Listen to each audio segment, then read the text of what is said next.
दोस्तों, कहते हैं जब किसी पर विकराल बाधा आती है तो उसका व्यवहार बदल जाता है, उसका स्वभाव बदल जाता है और उसके आसपास जो लोग रहते हैं उन्हें सबसे पहले पता लगने लगता है कि ये कैसी हरकतें कर रहा है। वो बहुत ज़्यादा गुस्सा करने लगता है, इसी के साथ कुछ ऐसा करता है जो किसी के समझ में नहीं आता। ऐसा कुछ लोगों के साथ होता है, जबकि कुछ लोगों के साथ ऐसा होता है कि कुछ समझ ही नहीं पाता कि इसके ऊपर कुछ हुआ हो सकता है या नहीं। इसीलिए ऐसे इंसान को विकराल बाधा से दूरी पाने में समय काफ़ी ज़्यादा लग जाता है और इतने समय में उसके साथ बहुत कुछ बुरा हो सकता है। तो दोस्तों, आज मैं आपके लिए विकराल बाधा की एक ऐसी सच्ची और खौफनाक कहानी लेकर आया हूं जब पंजाब के रहने वाले दीपक पर विकराल बाधा आई थी और सबने ये समझने की कोशिश की आखिर ये कर क्या रहा है और विकराल बाधा से उन्होंने निजात कैसे पाई थी, वो आपको इस कहानी में जानने को मिलेगा। दोस्तों, ये कहानी बेहद ही खौफनाक और डरावनी है। मेरा यकीन कीजिए, आपको भी अंदर तक डर लगेगा। तो हेडफोन लगा लीजिए, कमरे की लाइट्स ऑफ कर लीजिए, क्योंकि ये वक्त हो रहा है डरने का। तो ये कहानी है पंजाब के नंगल शहर के रहने वाले दीपक की। ये बात साल 2021 की है। दीपक कॉलेज में फर्स्ट ईयर में था और कॉलेज की लाइफ उसे काफ़ी ज़्यादा पसंद आ रही थी, क्योंकि दीपक के माता पिता बहुत ज़्यादा सख्त थे और जब वो एक कॉन्वेंट स्कूल में पढ़ा करता था, वहाँ पर ना तो बंक मारा जा सकता था, ना स्कूल यूनिफॉर्म से कोई और कपड़े पहनकर स्कूल में आया जा सकता था। इसीलिए उसे जैसे कैद का एहसास होता था। वो हमेशा कहा करता था कि जो कॉलेज में पढ़ते हैं उनकी लाइफ कितनी अच्छी होती है, लेकिन अब कॉलेज में पहुँच चुका था, उसे आज़ादी का एहसास हुआ। और नंगल के पास के गांव में ज़्यादातर उसके दोस्त रहते थे और वो घर से निकल पड़ता, क्योंकि पिता ने अब बाइक लेकर दी थी कि कॉलेज में बच्चा पढ़ने के लिए जा रहा है तो बाइक से आसानी से जा पाएगा। पहले तो स्कूल बस हुआ करती थी, उसमें वो जाया करता था और जिद करता था कि बाइक ले दो ना पापा। पापा उसे बाइक लेकर नहीं देते थे। अब कॉलेज जाना पड़ता था और काफ़ी दूर था कॉलेज, तो बाइक पिता ने लेकर दे दी थी, जिसका इस्तेमाल दीपक किया करता था अपने दोस्तों से दोपहर के 3 बजे मिलने के लिए जाना। कॉलेज से छुट्टी होती, दोस्त घर पहुंचते और दीपक उनके घर पहुंच जाता, वहां पर खाना खाता। और उसके बाद एक दोस्त था जो गांव में ज़मींदार का बेटा था, तो वहां पर उनकी काफ़ी ज़्यादा ज़मीनें थी। एक ऐसी ही जगह पर उन्होंने खेती नहीं की थी, मिट्टी को नरम किया था और शाम के वक्त वो कबड्डी और कुश्ती खेला करते थे। और इसीलिए जो दीपक था उसकी सेहत भी तगड़ी हो गई थी, खाना भी पेट भर खाता था, या कहें कि पेट फाड़ने जितना खाता था, तो तगड़ा शरीर तो होना ही था। अब पहले से ही जो दीपक था वो कॉन्वेंट स्कूल में पढ़ा था, ये दोस्त सरकारी स्कूल में पढ़े थे। अब ये दोस्त काफ़ी ज़्यादा शरारती थे और जो दीपक था वो बड़ा शर्मीला सा रह गया था। कॉलेज में पहुंचने के बाद जो उसके दोस्त थे, सबसे पहला काम उन्होंने पढ़ने का नहीं किया, गर्लफ्रेंड बनाने का किया। अब सब दोस्तों की गर्लफ्रेंड बन चुकी थी, फ़ोन पर उनके साथ लगे रहते थे, लेकिन जो दीपक था हमेशा से शर्मीला रहा था। लेकिन अब एक लड़के के ऊपर भी उसका दिल आ गया था। अब वो लड़की जिसकी आंखें नीले रंग की थीं और सब दोस्त उसे चिढ़ाया करते थे कि ओ बिल्लियाँ आँखों वाली, तेरे वाल बहुत देखती है, यानी कि वो लड़की तेरी तरफ बड़ा देखती है, वो नीली आंखों वाली।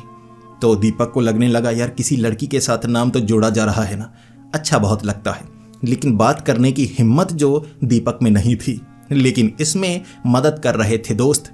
और वो लड़की दीपक से ज़्यादा शर्मीली थी, बात करना नहीं चाहती थी, दूर से देखती रहती थी, मुस्कुराती रहती थी।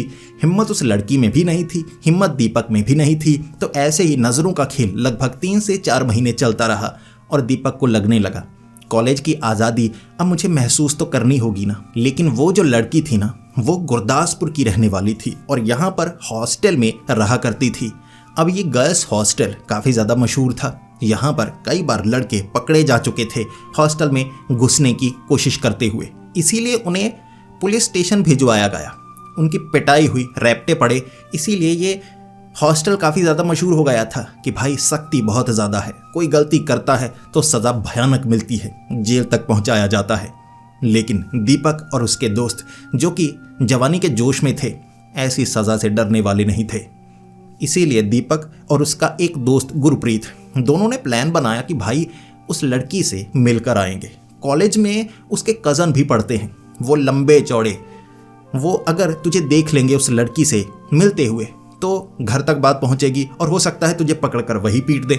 भले ही तेरा शरीर तगड़ा है, लेकिन कई लोग बहन को बचाने के लिए आएंगे तो तुझे ज़्यादा पीटेंगे।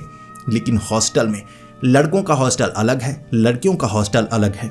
अब लड़कियों के हॉस्टल में अगर हम वहाँ घुस जाएं, उस लड़की से बात कैसे करनी है वो इंतज़ाम मैं कर दूंगा। गुरप्रीत ने अपनी गर्लफ्रेंड को कह दिया था कि उसको कह देना शाम को कितने बजे मिलना है, हम कोशिश करेंगे। ऐसे पूरी तैयारी थी, लेकिन उस हॉस्टल तक पहुंचना कितना मुश्किल था ये दीपक को नहीं पता था। फिर रात के वक्त गुरप्रीत, उनका एक और दोस्त और दीपक तीनों गर्ल्स हॉस्टल में उस नीली आंखों वाली से मिलने की कोशिश करना चाहते थे। लेकिन उस दीवार को फांदने की कोशिश में इतनी ज़्यादा आवाज़ हुई कि बाइक नीचे गिर गई, जिसके बाद बाइक उन्होंने भगाई। अब दीपक नीचे उतर रहा था तो लटक गया। दोनों दोस्तों ने बाइक इतने में भगा ली। सिक्योरिटी गार्ड आ रहे थे तो दीपक भी उतर कर भागा। घुटना थोड़ा सा मुड़ गया था, लेकिन भाई पकड़े नहीं जाना था। दीपक को पता था कॉलेज की आज़ादी है, लेकिन उसके जो पिता हैं वो जब पीटते हैं तो बहुत ज़्यादा पीटते हैं। यही डर था कि घुटना मुड़ने के बावजूद भी उसके भागने की रफ्तार बहुत ज़्यादा तेज़ थी। और दोस्त, जैसा कि कहते हैं कि सच्चे दोस्त होते हैं जो कमीने भी होते हैं, वो तो बाइक लेकर भाग चुके थे। दीपक छिपने के लिए हॉस्टल से काफ़ी दूर 2 सिक्योरिटी गार्ड थे जो पीछा कर रहे थे दीपक का कि यहाँ पर कोई लड़का तो था, आवाज़ तो आई है और बाइक की आवाज़ भी आई है।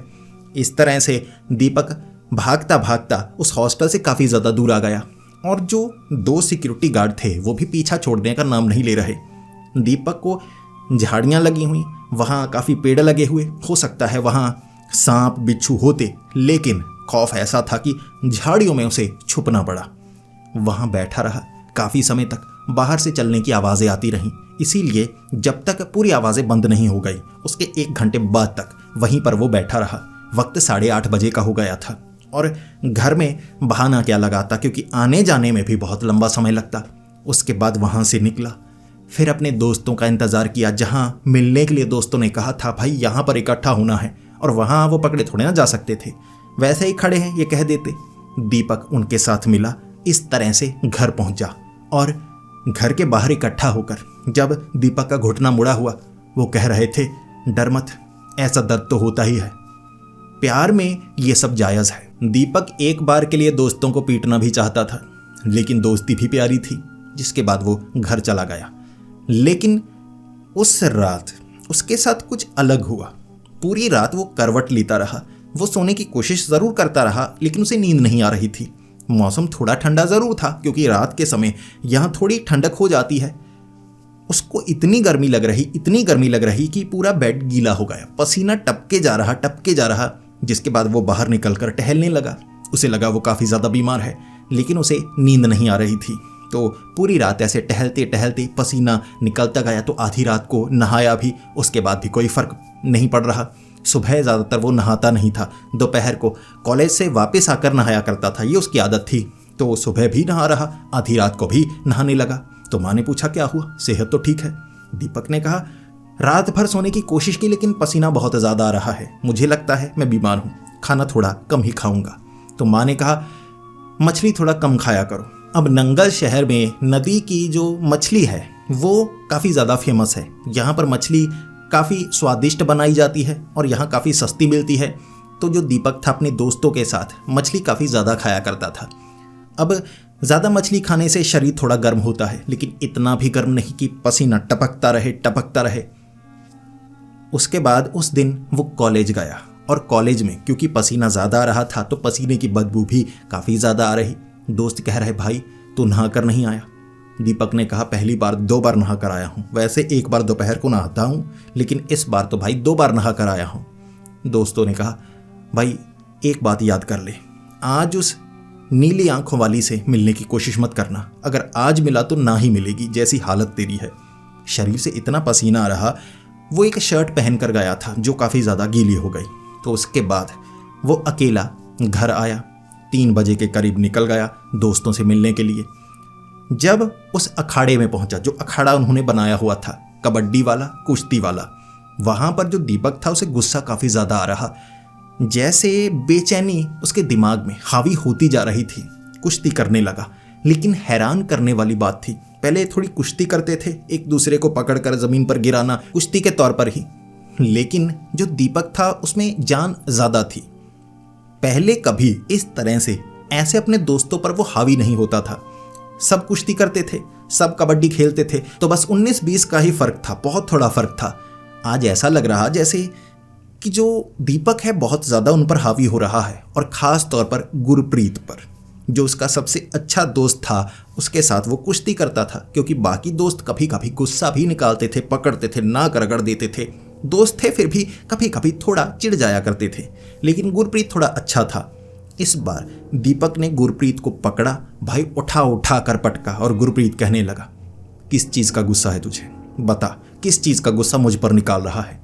इससे थोड़ा भड़क गया दीपक। अब ऐसे भड़का और शरीर से इतना पसीना भी आ रहा कि सब कह रहे, भाई नहा कर आ, तू नहा कर क्यों नहीं आ रहा, इतनी बदबू तेरे शरीर से आ रही है, तू नहा कर नहीं आया। जबकि जो दीपक था कॉलेज से वापस आकर घर में नहा कर यहाँ पर आया था, तो दोस्तों के साथ झगड़ा हो गया, जिसके बाद वो 4:30 बजे घर की तरफ निकला।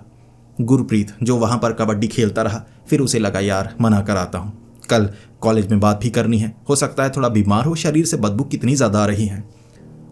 तो जो गुरप्रीत था वापस पहुंचा दीपक के घर। दीपक घर नहीं आया था। 7:30 बजे तक जो गुरप्रीत था घर में रहा, दीपक घर नहीं आया था, और गुरप्रीत को पता नहीं था कि उसका दोस्त गया तो कहाँ गया। फोन था उसके पास, लेकिन फोन वो उठा नहीं रहा था, जिसके बाद गुरप्रीत घर में बैठा रहा कि मेरा दोस्त जब आएगा मैं उससे बात करूंगा। 7:30 जब जो दीपक था घर आया, गुरप्रीत उसे कहने लगा, भाई कहाँ था, मुझे भी नहीं बताया, फ़ोन भी किया जा रहा हूँ, उठा नहीं रहा, बता कहाँ गया था।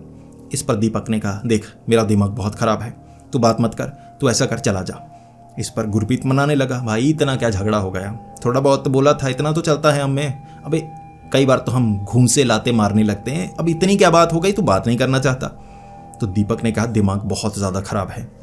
इस पर गुरप्रीत ने दीपक के मन की बात कही, क्योंकि जो दीपक था उसे मछली खाना बहुत ज़्यादा पसंद था, और ख़ास डिश जो थोड़ी महंगी थी उसे जब वो पार्टी करते या किसी को खुश करना होता तो खिलाते। तो गुरप्रीत ने कहा, चल मच्छी खा के आते हैं। इस पर दीपक कहने लगा, नहीं खाने का मन नहीं है।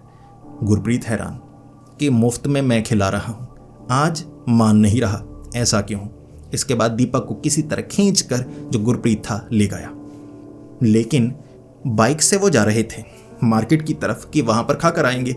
लेकिन रास्ते में जो दीपक था उसने कहा, रुक भाई यहाँ मुझे उतरना है, रुक मैं थोड़ा सा सुसु करके आता हूँ। तो जो गुरप्रीत था बाइक पर बैठा रहा। दीपक झाड़ियों में गया, 5 मिनट 10 मिनट 15 मिनट वहाँ से बाहर नहीं आया। गुरप्रीत आवाज़ें लगा रहा, भाई गिर तो नहीं गया, हार्ट अटैक तो नहीं आ गया, मर तो नहीं गया, ऐसे उसे तंग कर रहा।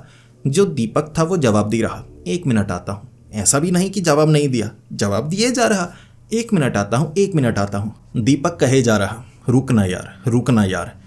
इस पर जो गुरप्रीत था उसे लगा, भाई कुछ गड़बड़ तो है, इतना टाइम इसने क्यों लगा दिया, तो देख कर आता हूँ। गुरप्रीत झाड़ियों में गया तो उसने देखा दीपक एक पेड़ के ऊपर चढ़ा हुआ। अब पेड़ के ऊपर चढ़कर ऐसे सर लगाकर एक तरफ टकटकी लगाकर देखे जा रहा। गुरप्रीत ने कहा, क्या हुआ भाई, इतना टाइम क्यों लगा दिया। तो जो ऊपर बैठा हुआ दीपक कहने लगा, 1 मिनट, बस 1 मिनट में आता हूँ। गुरप्रीत ने नीचे से टांग खींची, उतर उतर, कर क्या रहा है। उसे नीचे उतारा और फिर पूछा, क्या कर रहा था। ऐसी सुनसान जगह, खाली जगह, भाई ऊपर चढ़कर कर क्या रहा था। मुझे भी यहाँ रुका हुआ है, मुझे तो डर लग रहा है, चल ना मार्केट चलते हैं, ऐसी सुनसान जगह रुकने का क्या फ़ायदा। दीपक का स्वभाव थोड़ा थोड़ा बदला सा था। गुरप्रीत को उस समय लगा था, यार आज कुछ अजीब सी हरकतें कर रहा है, कल से कुछ अलग ही लग रहा है। फिर गुरप्रीत दीपक को लेकर मार्केट में गया। अब वहाँ पर भी एक बेहद अजीब चीज़ हुई। दीपक कह रहा था, यार मच्छी नहीं खानी, यानी मछली नहीं खानी मुझे। तो जो गुरप्रीत था कहने लगा, भाई कौन सी खानी है बता दे, आज तेरे भाई के पास रुपए हैं, बता तू कौन से वाली खाना चाहता है। दीपक ने कहा, नहीं मज़ा नहीं आ रहा। इस पर गुरप्रीत ने कहा कि मंगवा लूँगा, जब स्मेल आएगी ना खुद ब खुद खाएगा, मैं खाता रहूँगा, ये बैठा रहेगा, ऐसा तो होने वाला नहीं, भुक्खड़ है, पूरा टॉप का भुक्खड़। गुरप्रीत ने वहाँ पर फिश मंगवाई, खाने लगा। इस पर दीपक को कहा, थोड़ी सी कहा, अबे खा ले ना। दीपक ने ऐसे धकेल दी, 1-2 पीस थे नीचे गिर गए। अब महंगी थी तो 2 पीस नीचे गिरे तो गुरप्रीत को गुस्सा आ गया, पागल हो गया है, तेरा दिमाग हिल गया है, देख खाना है तो खा, खाने को बर्बाद नहीं करते, नीचे क्यों गिराया। दीपक कहने लगा नहीं खाना, इसे खाने का मन नहीं कर रहा, कुछ कच्चा खाने का मन कर रहा है। तो गुरप्रीत ने कहा क्या खाएगा, सब्जी भाजी कुछ खाएगा? दीपक ने कहा नहीं, मछली खाऊंगा लेकिन कच्ची खाऊंगा। दीपक ने कहा तू पागल हो गया है, अबे कच्ची मछली खाएगा नहीं पचती भाई। तो उसने कहा तू ऐसा कर, मुर्गा मंगवा ले लेकिन कच्चा, मुझे कच्चा मांस खाने का मन कर रहा है, पका हुआ मैं नहीं खा सकता, मज़ा नहीं आ रहा यार, मसाले तेल क्या है ये, मन नहीं कर रहा, कच्चा मंगवा। गुरप्रीत ने अपनी मछली खाई, 1 मिनट रुक, खाई और फिर कहा भाड़ में जा, तेरा दिमाग खराब हो गया है, चल बाइक पर बैठ, घर जाकर मक्की की रोटी खा तू अपने घर। कहता है हर रोज़ मक्की की रोटी बनती है, चावल बनते, मक्की की रोटी बनती है, घर में नॉनवेज बनाते नहीं मेरे घर वाले, चल घर जाकर मक्की की रोटी खा। अब दीपक को गुरप्रीत ने घर छोड़ा। गुरप्रीत को पहली बार कुछ अलग लगा था, लेकिन फिर लगा चलो सेहत खराब होगी, शायद कल सही से स्वभाव इसका बदल जाएगा, व्यवहार बदल जाएगा, आज बीमार लग रहा है। दीपक को घर तो छोड़ दिया, लेकिन गुरप्रीत को पता नहीं था इसके बाद कैसे हालात होंगे। अगले दिन कॉलेज नहीं आया दीपक, तो गुरप्रीत सीधा घर पहुंचा दोपहर के वक्त कि आज क्यों नहीं आया, और फ़ोन भी लगाए जा रहा हूं, फ़ोन का जवाब नहीं दे रहा, उठा नहीं रहा, कभी कभी उठाता है रख देता है साइड में, बात नहीं करता, चल क्या रहा है, इतना गुस्सा यार, गुस्सा क्यों करता है। तो घर गया तो माँ से पता लगा कि वो तो सुबह का निकल चुका है पूरा तैयार होकर। तो हैरान गुरप्रीत, भाई कहाँ चला गया, गाँव तो नहीं गया, गाँव देख कर आता हूँ। गांव गया, गांव में कई लोग थे, क्योंकि सिर्फ दोस्त वही नहीं बने थे, उनके पेरेंट्स, बाकी गांव में रहने वाले सभी दोस्त बन जाते हैं, कोई ना कोई रिश्तेदारी वाला नाम दे देते हैं, चाचा ताऊ, ऐसे बहुत लोगों से पूछा तो गुरप्रीत को पता लगा भाई जो दीपक है वो यहाँ पर आया ही नहीं। इस पर गुरप्रीत को गुस्सा आ गया कि दीपक यहाँ नहीं आया, कॉलेज नहीं आया, घर नहीं है, भाई कहाँ है वो। उसका दिमाग हिल गया है। देखो हमारे साथ रहता है तो इल्ज़ाम हम पर आएगा, ऐसा ना हो कि नीली आंखों वाली के चक्कर में नदी में छलांग लगाकर मर गया हो। मजाक में कहा था लेकिन ऐसा ना हो गया हो। अब ये जानने के लिए फ़ोन लगाने लगा, एक पर एक फ़ोन लगाता गया जब तक दीपक ने उठाया नहीं। जैसे ही दीपक ने उठाया माँ बहन की गाली निकाल कर कहने लगा तेरा दिमाग खराब है, परेशान करके रखा, बैठने दे मुझे। तो गुरप्रीत ने कहा बैठा कहाँ है ये बता दे बस, बाकी परेशान नहीं करता। दीपक ने बता दिया। गुरप्रीत पहुंचा वहीं पर। जैसी जगह थी गुरप्रीत हैरान तो कर क्या रहा है, मरना चाहता है। अब नदी के बाहर एक पेड़ था जो थोड़ा टेढ़ा था। अब नदी एक तरफ थोड़ी कच्ची नदी थी जो निकलती थी, तो वहाँ धीरे धीरे जो नदी की साइड होती हैं वो थोड़ी खुलती चली जाती हैं। कई नदियां हैं जो पक्की की जा रही हैं, लेकिन एक नदी थोड़ी कच्ची थी तो पेड़ टेढ़ा। भाई पेड़ पर चढ़ा हुआ, अगर पेड़ गिर जाए, नीचे गिर जाए तो नदी का पानी तेज बहाव वाला था, बचने का चांस नहीं, तैरना तो आता नहीं था। उस पर चढ़ा हुआ दीपक क्या कर रहा है। गुरप्रीत कहने लगा भाई उतर उतर, बात करनी है, तू नीचे तो आ। दीपक कहने लगा आजा, यहाँ पर बैठ, बड़ा अच्छा लग रहा है। गुरप्रीत मुंह में सोच रहा अच्छा लग रहा है, गिरेगा फिर बहुत अच्छा लगेगा, मरेगा, तू आ इधर। लड़ाई की बोला ये वो, नीचे आ। अब जो दीपक था नीचे आया। दीपक को पंजाबी आती थी, इंग्लिश तो बिल्कुल भी नहीं आती थी। इसके बाद थोड़ी हिंदी आती थी लेकिन बोल नहीं पाता था, समझ पाता था। संस्कृत बोल रहा दीपक, बिल्कुल शुद्ध संस्कृत बोल रहा। और जो गुरप्रीत था जिसे सिर्फ पंजाबी आती थी, हिंदी भी अच्छे से नहीं आती थी, वो ऐसे कहना क्या चाहता है तो वो सामने से संस्कृत में बात करने की कोशिश कर रहा। इतना पता चल रहा गुरप्रीत को, क्योंकि स्कूल में संस्कृत का एक टॉपिक भी था, तो कि संस्कृत है, लेकिन बोल क्या रहा है, कहना क्या चाहता है। भाई तेरा दिमाग हिल गया है, ये क्या बोल रहा है। सामने से फिर पंजाबी में वो कहने लगा ये शरीर अच्छा नहीं है, मुझे वहीं पर वापस लेकर जाओ। गुरप्रीत ने कहा भाई कहाँ वापस लेकर जाऊं, घर लेकर जाऊं, क्या कह रहा है, तेरा दिमाग हिल गया है। इस पर झगड़ा करने लगा। अब नदी यहाँ थी, पगडंडी साथ में बनी हुई, वहाँ चला जा सकता था, भाई लड़ा थोड़े ना जा सकता था। गुरप्रीत से जो दीपक था लड़ने लगा, तू मेरा दिमाग खराब कर रहा है, मुझे छोड़, ये कर वो कर। गुरप्रीत की ये तो भाइयों जैसा दोस्त है लेकिन लड़ रहा है, मुझे नदी में गिरा देगा। तो धक्का मुक्की हुई। इस पर गुरप्रीत बाइक लेकर निकल गया। अब जो दीपक था वहीं पर रुका, लेकिन उसने वहां पर क्या किया होगा गुरप्रीत जानना भी नहीं चाहता था। अब इसके बाद क्या, दीपक के हालात बहुत ज़्यादा बदलने लगे। कॉलेज में दीपक सबसे पीछे वाले बेंच पर बैठा रहता और डांट पड़ती, कभी कभी क्लास बंक करता और कहीं अकेले में जाकर बैठ जाता। दोस्तों से झगड़ा कर लेता, एक एक करके सबसे झगड़ा कर लिया और बिल्कुल अकेला रहने लगा। बीच बीच में बुड़बुड़ाने लगता और संस्कृत बोलने लगता। संस्कृत बाकी दोस्तों को भी नहीं आती थी तो वो कंफ्यूज हो जाते, भाई कर क्या रहा है, या तो ये पागल हो गया है। इसके घर पूछ कर आते हैं। गुरप्रीत और भी 2-3 दोस्त थे, सीधा घर पहुंचे कि इसकी सेहत थोड़ी ख़राब लगती है, क्या कोई बीमारी या ऐसा कुछ परेशानी घर में हो रही है। माँ ने बताया ये तो पागल हो गया है, घर में ये करता क्या रहता है, कभी कभी ज़मीन पर लेट जाता है, बेड पर ज़्यादा नहीं लेटता और पसीना बहुत ज़्यादा आता है, बदबू तो ऐसी आती है कि सही नहीं जा सकती। और अब नहाता नहीं, अब गुस्सा भी ज़्यादा करता है, नीचे लेट जाता है, टांगे बेड के ऊपर रखता है और ऐसे पढ़ रहा होता है और जो बोल रहा होता है वो टॉपिक नहीं, कुछ संस्कृत में बोलता है जैसे मंत्र बोल रहा होता है या क्या करता है। घर वाले भी परेशान हो गए थे और पिता से भी झगड़ा किया था और पिता जो कि पहले बहुत ज़्यादा डांटा करते थे, अब स्कूल टाइम में तो डंडा लेकर पिटाई भी बहुत ज़्यादा होती थी। अब जो दीपक था अपने पिता के सामने बहुत कुछ बोलता और गुस्से में बोलता जो उनके समझ में नहीं आती, कुछ शब्द समझ में आते संस्कृत के और वो कहते तू कहना क्या चाहता है। एक चीज़ पंजाबी में बिल्कुल साफ कहता जो सबको सुनाई देता, वो कहता ये शरीर सही नहीं है, यानी कि ये शरीर सही नहीं है, मुझे वहीं लेकर जाओ। ये बात बार बार कहता दीपक। घर वालों को लगने लगा इस पर किसी भूत प्रेत का साया लगता है या मानसिक तौर पर इसे कोई चोट लगी है। दोस्तों से पूछा कि किसी लड़की का चक्कर तो नहीं। अब दोस्त इतना तो जानते थे कि हाँ वो नीली आंखों वाली, लेकिन भाई इतना बड़ा चक्कर भी नहीं कि उसके लिए पागल हो जाए। वो तो देखती है, बात बन सकती है, कुछ महीने में दोनों हिम्मत करें तो ऐसा भी कोई सदमा नहीं लगा है कि पागल हो जाए। दोस्त कह रहे नहीं नहीं। पिता ने पूछा नशे तो नहीं करता ना, बता दो, तुम सबका चेहरा नशेड़ियों जैसा क्यों लगता है। सबने कहा अंकल ऐसी बात नहीं है, चेहरे ऐसे ही हैं, थोड़ी मिट्टी लगी होती है, लेकिन नहीं ऐसी चीज़ नहीं है, देखो तगड़े हैं शरीर, कुश्ती करते हैं, कबड्डी करते हैं हम खेलने के लिए। तो पिता ने कहा तो ये सब क्या हो रहा है। दोस्तों ने कहा हमें भी लगता है भूत प्रेत का साया है। पिता ने पूछा कहाँ से इसकी शुरुआत हुई, क्या बताते, गर्ल्स हॉस्टल वाली बात। उन्होंने कहा पता नहीं, कबड्डी खेलते हैं, वहाँ पेड़ काफ़ी ज़्यादा लगे हैं, हो सकता है वहाँ से कुछ हो गया हो या घर में किसी ने जादू टोना कर दिया हो। अब जवाब नहीं था तो जो दीपक के पिता थे वो कहने लगे इसे किसी बाबा के पास ले जाओ। अब तुम्हारा दोस्त है, मेरी तो बिल्कुल बात नहीं मानता, मैं कुछ कहूँगा तो ये झगड़ा करेगा, तुम दोस्त हो, बहाने से कहीं पर ले जाओ।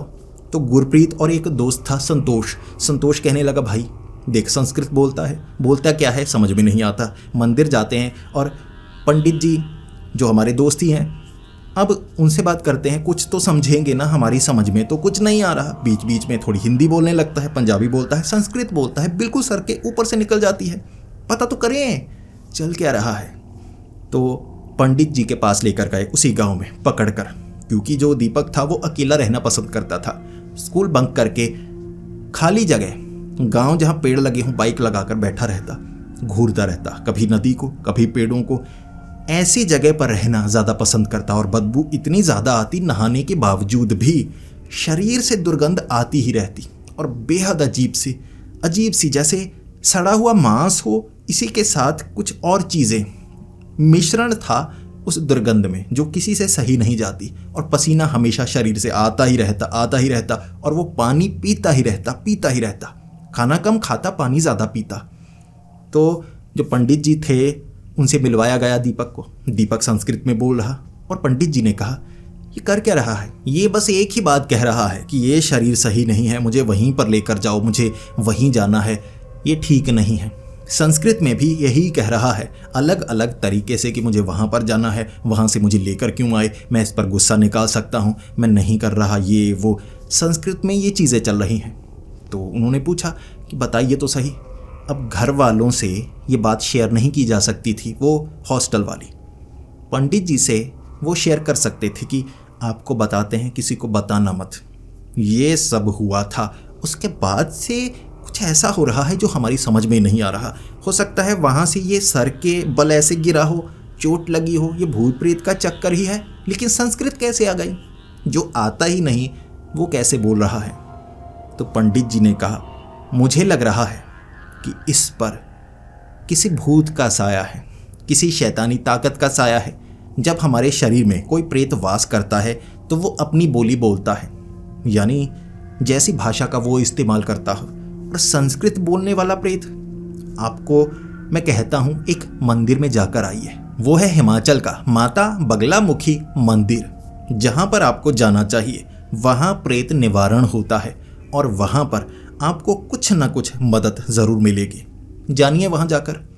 इसके बाद पंडित जी ने ये ज़रूर कहा था, एक शब्द खास तौर पर वहाँ बोलिएगा, कहीं ये वेताल बाधा तो नहीं, जैसा मुझे शक हो रहा है, क्योंकि ऐसा मैंने पहले भी देखा है, लेकिन हो सकता है ये ना भी हो, वेताल बाधा ना हो। अब संतोष, गुरप्रीत, एक दो दोस्त और थे, वैसे भी घूमने के लिए हिमाचल में जाया करते थे, तो वो सब दीपक को लेकर गए। दीपक के पिता ने कहा, जो करना चाहती हो करो, लेकिन जो चल रहा है हम तो कुछ कर नहीं पाएंगे, तुम करो। दोस्तों की बात ये मानता है।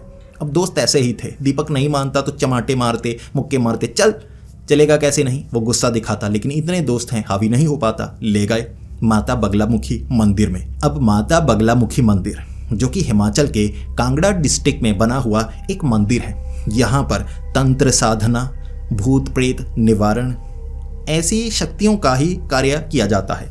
ये सिद्धि के लिए काफ़ी मान्यता वाला मंदिर है। यहाँ पर कहते हैं अगर किसी के ऊपर किसी तरह का दोष हो तो यहाँ माथा टेकने के बाद वो दोष दूर हो जाता है।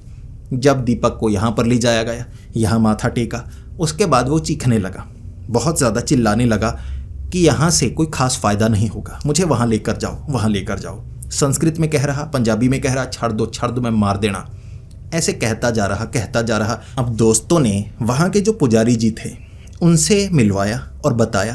पुजारी जी शब्दों को साफ समझ रहे और संस्कृत में बात भी कर रहे। बताओ बच्चे को क्यों परेशान कर रहे हो? इस पर दीपक ने साफ जवाब दिया, परेशान इसने किया था, अब मैं इसे परेशान नहीं कर रहा, लेकिन इसके शरीर में नहीं रहना, ये तो लापरवाह है और इसके शरीर से दुर्गंध आती है, मुझे नहीं पसंद इसका शरीर, मुझे वहीं वापस जाना है। तो पुजारी जी ने पूछा, बताओ कहाँ से लेकर आए हो? उन्होंने कहा, कहाँ से लेकर क्या, हमें कुछ नहीं पता। पुजारी जी ने कहा, जहाँ से वेताल बाधा इसके ऊपर आई है वहीं छोड़कर आनी होगी। मैं तुम्हें कुछ चीज़ें देता हूँ, दोस्त से बात करो, कहाँ से इसकी शुरुआत हुई, मनाने की कोशिश करो, बहलाने की कोशिश करो, फुसलाने की कोशिश करो, जवाब मिलेगा, उसके बाद वहीं पर छोड़कर जाओ, ये खुद वहाँ नहीं जा सकता। अब फिर क्या था, इसके बाद वहाँ पुजारी जी ने वो सामान दिया कि इसे संभाल कर रखना, पोटली में डाल दिया, इसे वहीं पर डालकर आ जाना, लेकिन इसे हमेशा दीपक के करीब रखना, जब तक उस जगह छोड़कर नहीं आते, उस जगह छोड़ देना, इसे एक धक्का पड़ेगा, इसे खड़ा कर देना, सामान रखना, पीछे हट जाना, इसे धक्का पड़ेगा, ये गिर जाएगा, जब ये गिरे से घसीट कर भगा कर ले जाना, वहाँ जो पेड़ होगा या वो जगह होगी उस जगह रुकने मत देना, हो सकता है इसे चोट पहुँचाए वो ताकत, वेताल बाधा इसके ऊपर है, यानी जिस जगह पर इस पर ये आई है वहाँ वेताल का साया होगा। फिर क्या था, दोस्तों ने वही पोटली दीपक के साथ रखी, लेकर गए, उसे मनाया कि तू क्या खाना चाहता है, बता तो सही। वो संस्कृत में बोल रहा, दो चमाटे पड़ी, उसके बाद गुस्सा दिखाता, लड़ता, फिर पंजाबी में भी बोलता। तो ऐसा लग रहा था एक शरीर में दो ताकतें हों। वेताल बाधा कहते हैं जिसके अंदर होती है उसे बर्बाद कर देती है, ताकतवर होती है, लेकिन भाई इतने हट्टे कट्टे नौजवान पकड़ लें तो क्या करेगी वेताल बाधा, जिसके शरीर में है उसे नुकसान पहुंचाएगी, बाकियों को तो क्या ही नुकसान पहुंचाना। तो जो दीपक था उससे पूछा, भाई कहाँ से इसकी शुरुआत हुई, ये बता, तू जब दीवार पर लटका था उसके बाद कहाँ गया? दीपक बकने लगा, पंजाबी में बोल रहा तो सबको यकीन हुआ कि ये दीपक बोल रहा है। वहाँ झाड़ियों में छिपा था 1 घंटे, वहाँ बार बार ऐसा लग रहा था कि कुछ ना कुछ है, आवाज़ें आ रही थी, मुझे लगा बिल्ली कुत्ता कोई छिपा होगा, पेड़ बार बार हिल रहा, मुझे लगा बंदर होंगे, लेकिन वो जो सिक्योरिटी गार्ड थे वो भी आसपास थे, तो मुझे मौत का ज़्यादा डर था, तो मैं वहाँ छिपा रहा। दोस्त वहीं पर लेकर गए, उसी जगह वहाँ खड़ा कर दिया, फिर कहने लगे कि बताइए यही जगह है। उंगली ऐसे कर दी पेड़ की तरफ दीपक ने, भाई आंखें बंद थी, उंगली पेड़ की तरफ। उन्होंने सामान रखा, नारियल वगैरह निकाला, उसके बाद देखा उन्होंने दीपक को। दीपक ऐसे खड़ा था, ऐसे उड़ता हुआ पीछे गिरा जैसे किसी ने धक्का मारा हो। दोस्त भागे वहाँ से दीपक को लेकर। दीपक की हालत पतली, बहुत बीमार सा था, कमज़ोर सा था, खाना अच्छे से नहीं खाता था, पानी ही पीता रहता था। खींच कर ले गए, वहाँ से वापस ले आए। अब इस तरह जो दीपक था जब वापस आया, घर आया, कह रहा खाना खिलाओ। घर में खाना खाया, ढेर सारा खाना खाया, चमाटे भी खाई क्योंकि पेट भर नहीं रहा था। तो माँ ने भी चमाटे मारी कि कितना खा रहा है, पागल हो गया है। अब दोस्तों ने पूरी बात नहीं बताई, बस इतना बताया थोड़ा बीमार था, मंदिर में जाकर आए हैं, भगवान का आशीर्वाद अब इस पर है। वो हॉस्टल वाला कांड वो थोड़े ना बता सकते थे, वो दोस्तों तक ही सीमित रहा। अगले कुछ दिनों तक भूखड़ों की तरह खाता रहा, कबड्डी कम खेलता, खाता ज़्यादा, कभी किसी के घर कभी किसी के घर। धीरे धीरे शरीर की बदबू खत्म हुई, शरीर से पसीना नहीं निकलता। अब तो भाई पानी पीने का उसका मन नहीं करता। तो वो जो वेताल बाधा के कारण शरीर में बदलाव हुए थे, 10 से 20 दिन लग गए उसे ठीक होने में, लेकिन स्वभाव पूरा का पूरा सही। दोस्तों ने पूछा संस्कृत में कुछ सुना, नहीं आती थी उसे। जो वेताल बाधा के कारण शरीर के ऊपर साया था, उस कारण जैसे उसका ज्ञान भी बड़ा था, उसकी जानकारी भी बड़ी थी, सब कुछ अब सामान्य हो गया था। इसी के साथ दीपक जी ये भी बताते हैं कि उन्हें कुछ कुछ याद रहता था कि उनके साथ क्या क्या होता था। रात के वक्त बंद कमरे में वो कागज़ के ऊपर कुछ लिखने की कोशिश करते थे, लेकिन अच्छे से लिख नहीं पाते थे। कई बार नहाने की कोशिश करते थे, लेकिन पानी से उन्हें डर लगने लगता था। जैसे जैसे वो मंदिर में गए थे, उन्हें लग रहा था उम्मीद की किरण कोई है, और माता बगलामुखी मंदिर में जाकर उन्हें इस ताकत से निजात मिली थी। और वो बाकियों को भी कहते हैं, अगर भूत प्रेत का साया है और आप इस इलाके के करीब रहते हैं, कांगड़ा में जो माता बगलामुखी का मंदिर है, अगर किसी को परेशानी है तो वहाँ जाकर निवारण करवाया जा सकता है, जैसे उनके साथ हुआ। ज़्यादातर घटनाओं के बारे में उन्हें याद है, कुछ घटनाएं ऐसी थीं जिसके बारे में उन्हें याद नहीं रहता था। ऐसा वेताल बाधा में होता है। तो दोस्तों, अब आप बताइए आपको ये कहानी कैसी लगी? क्या इससे आपको कोई जानकारी मिली? प्लीज़ कमेंट्स में ज़रूर बताएं। अगर आप कुछ और जानना चाहते हैं तो मैं उस टॉपिक पर भी वीडियो आपके लिए ज़रूर लेकर आऊँगा, तो कमेंट्स करना ना भूलें। आपको ये वीडियो पसंद आई हो तो इसे लाइक ज़रूर कीजिए। यार पूरी वीडियो देख ली है, आपके मनोरंजन के लिए मैंने कितनी ज़्यादा मेहनत की है, तो एक लाइक तो बनता है। इसी के साथ ऐसी ही वीडियोस देखना अगर आपको पसंद है तो हमारे इस चैनल को सब्सक्राइब करना ना भूलें। तो मिलते हैं अगली वीडियो में, तब तक के लिए डरते रहें।